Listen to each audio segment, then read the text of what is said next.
Secretary Chad Wolf. Thanks for joining us this Monday night, Chad. We got to move on to this. You know, we heard Grady Trimble's report. So much of what's going on with the border collapse, it's been, by the way, a week of horrific crime. What's going on with the border collapse is like Americans are the collateral damage to this bitter, divisive fight between Biden and Trump. Trump tried to fix the border. Biden undid Trump's policies. Now you've got a 13-year-old girl allegedly raped by an illegal alien Queens. Her father's blaming Biden's, quote, open border policy. In Houston, 2 illegal aliens from Venezuela murdered 12-year-old Jocelyn Nungary and threw her body in a creek. Rachel Morin in Maryland raped and murdered, mom of 5. Voters are saying shut the border. Rand Paul, senator, saying illegal alien crime should be enough to disqualify Biden. Biden could stop this, shut the border, but he won't. Why?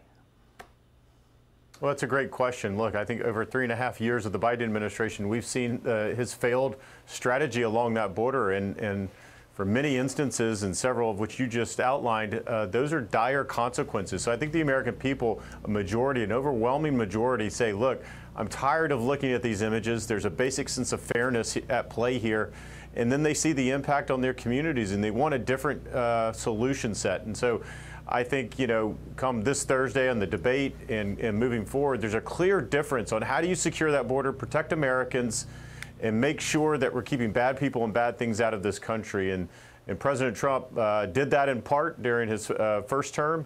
And I think that's obviously the message that he's sending today as well. The border is a crime scene. It's about crime. This is not a red or blue state issue. This is not about a Democrat or Republican issue. But Democrats are treating it like a political issue. And so that's where Americans are saying, wait a second, it's affecting us. We're paying your paycheck. We're paying for you, Joe Biden, to be in D.C. for 50 years. All of this time, these problems have blown up while you've been down there and you've done nothing. Yeah, I think it's clear to the American people that the actions that they took in 2021 and every year since then have caused this crisis along the border. And instead of standing up at the White House and talking about, you know, work authorization for alien spouses of U.S. citizens, they should be standing up and talking about here's how we're going to secure the border. Here's how we're going to protect American communities, keep fentanyl out of our streets.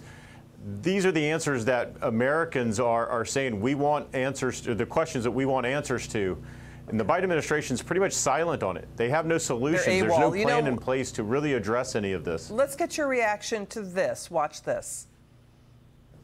Trump is up. He has a 23-point edge with Latinos on the issue of border security. Mm-hmm. I feel like this is another of those issues where the Democrats trying to be so un-racist are actually kind of racist because they don't seem to see Latinos as Americans. Right. Like, they care about border security, too. They're here. And to just open the borders with no plan, you don't know where they go, you don't know who's going to pay for them. They wind up in cities all across the country. There's a lack of a sense of urgency here, and that's really important. A lack of sense of urgency among members of the public or the government? The administration. And we need to hear what the administration is doing about this in a broad sense, right? And so to me, it's simple. Secure border, secure border, secure border. And I would not muddy that message. There have been more than 6.9 million apprehensions at the southern border. Thus far, in Biden's term, there were just over 2 million in Donald Trump's entire term. What did the president do wrong? No, this isn't about what the president did wrong. Within moments of taking the oath of office, I will seal the border, stop the invasion, and send Joe Biden's illegal aliens back home where they belong. They belong back home. So your reaction to all of that, you heard from David Brooks, the New York Times. You heard from former CIA official Mike Morrell. By the way, he was the one who co-signed that letter from 51 U.S. intelligence officials falsely speculating Hunter Biden's laptop was Russian disinformation. Now he's saying the Biden administration is failing on catching terrorists crossing.